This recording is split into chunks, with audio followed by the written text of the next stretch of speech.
آیا در یگان جا آمده است که حضرت موسی علیه السلام حضرت عزرائیل را یک مشت زده باشد و چشمش را کور کرده باشد؟ همین قصه راست است یا دروغ؟ بسم الله والحمد لله والصلاة والسلام علی رسول الله، اما بعد. بله، این قصه حقیقت دارد و در روایت بخاری و مسلم آمده است. قصه از اینجا شروع می شود که خداوند ملک الموت را برای قبض روح حضرت موسی علیه السلام فرستاد. وقتی به نزد حضرت موسی علیه السلام آمد، حضرت موسی علیه السلام او را یک ضربه زد که در نتیجه چشمش از سرش بر آمد و کور شد.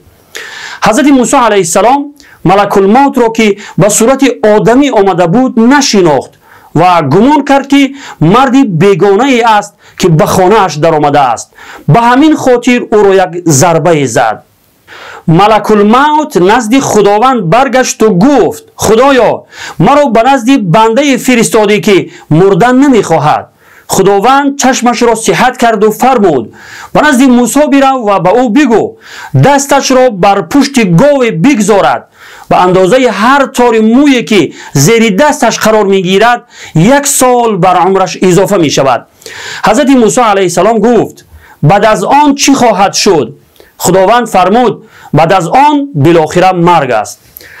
حضرت موسی علیه السلام گفت: اگر چنین باشد الان میخواهم بمیرم. و از خداوند خواست تا او را نزدیک سرزمین مقدس به فاصله پرتاب سنگ از آن قرار بدهد. پیامبر خدا صلی الله علیه و سلم فرمودند: اگر آنجا بودیم قبر موسی را که در کنار راه نزدیک تپه سرخ قرار دارد به شما نشان میدادم.